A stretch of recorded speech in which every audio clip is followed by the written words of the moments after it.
now we're calling it Fake News City. This is the state broadcaster for Denmark, and we're heading in, myself and Mads. Mads never ever gets mentioned by the state broadcaster, DR. So this is really the equivalent of Montrose RTE, and as we say, it's Fake News City. So oh, great. So Mads does secretly have lots of supporters here in the equivalent. All right, I heard her saying that. I'm learning a little bit of Danish. I'm nearly fluent. Not. So here we are, and they actually probably have their security all set already. So these are the equivalent of the RTE. Well, we won't say what we think of them, but sure, they're very nice people. And they're just under orders from the government. As I say, they're under orders from government to report the fake news. Yes, I think so. So Mads is just going to tell us how this works exactly. Yeah.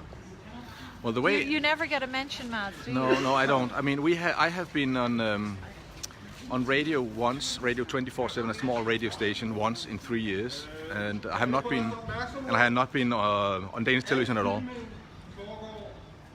But nej, okay, den vej. Filmer den vej her. We can film only this way. But this is only fair. We're not filming the people who work here. I think that's fine. That's absolutely fair, yeah. But so basically, we are a political party with 650 members, and we have a lot of issues that's very good for the Danish society, but we cannot get in the media. So. Okay, yeah, no, keep talking there. Yeah, so now we're going to hand out some flyers about the fake news and the crimes that the Danish television have been committing by spreading war propaganda, which is illegal according to international law. Since the Second World War, there were the Nuremberg trials, and it was illegal after that to spread fake news. So well, when you talk about that, Mads, just explain to people, in Ireland who might not understand what you're talking about. Well, I'm talking about, we're handing out flyers, for example, with Libya. There was a huge government report in Libya. In England, it came out that all the news about Gaddafi that were fake. It was all fake. None of it was true. And then 8 years later, 300,000 dead Libyans, and the country devastated. All their gold has been stolen. You have open slave markets. And you have ethnic cleansing of black people in the south of Libya. So it's when they make mistakes, it has serious consequences, and that's why I'm saying this. And I guess this is why Danish television do not want me in Danish television, because funny enough, Danish television does not want someone who is complaining about how they work. But I mean, also, do you think, Mads, it's a lot to do with the fact that you are a very rare species in that you are a former banker who blew the whistle. Now, if you were to ask in Ireland, is there anyone within banking, the group of people who brought our country to its knees as the politicians and the regulatory bodies turned their backs? Was there one person who spoke out? And yes, there was. His name is Jonathan Sugarman, but he's in exile in Greece. And he doesn't really. He's completely ignored by the Irish mainstream media. You are here in Denmark speaking out about corruption in banking, and yet you do not get a hearing on the media at all. Yet what you have to say is so important to people, because you believe that people don't need to be slaves to debt. Absolutely, the whole society is based on debt and keeping people as debt slaves. So they want people to get a huge mortgage when the house prices are going up, and then they always create a fake recession so that the banks can repossess the property. That's a very short version of it. But the world is very, very abundant, very, very rich. We can have everybody could be living in a middle class life. It's by design. The economic system is trying to create as big a discrepancy between rich and poor as possible, and they're succeeding until now. But now we're going to stop it. We're going to tell the population how we can have a fair and just society. And Mads, just finally, and we're going to continue our presence here. But I mean, you're calling for journalists to be held to account. Journalists who are being paid by taxpayers out of the public purse, that they have a duty first and foremost to the public who pay their wages. So you think they are engaging in criminal acts by lying to the public, and what is your solution to this? You want to have a sort of a Nuremberg type situation where journalists, public service journalists, are held to account for lying to the public.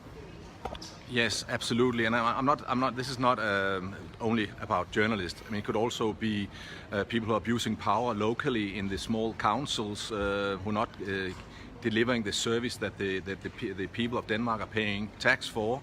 It could also be the politicians who are voting for these illegal acts and crimes against humanity, including the 5G radiation they are putting out all over Denmark now, in spite of hundreds of scientists who says that it's very, very dangerous. So it's all the illegal wars they're starting, and they make mistake every single time. How can they continue voting for all these wars when they have made mistakes in the first Gulf War and again in the second Gulf War and the attack on Syria and Ukraine? They make mistakes all the time. But of course, these are not mistakes. These are happening all by design. Yeah, I think it's happening by design. They make a lot of money on wars. For example, if you take the war in Iraq, the American taxpayer paid $6,000 billion. That's almost a third of 1 year's GDP. So obviously it's huge buck if you can persuade the politicians to send some bombs on innocent people. Okay. Well, I'm going to let you continue with your colleagues, so thank you, Mads. Mads will be talking to me throughout the next few days. But the point that he is making is one that, to me, as a journalist working in a country which has probably, I believe we have the most corrupt media in Europe, without a doubt. His point is very, very interesting, because I have felt for a long time that RTE journalists, they do need to be held to account in some way, shape or form.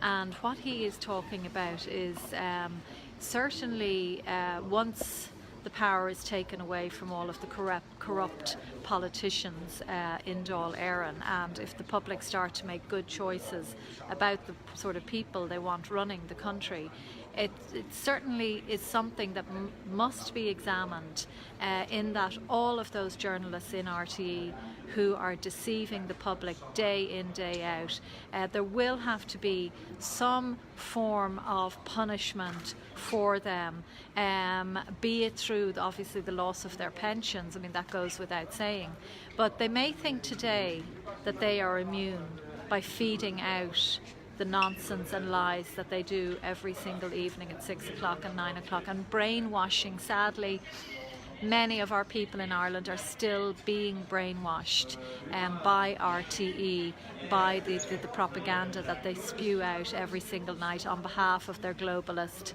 masters.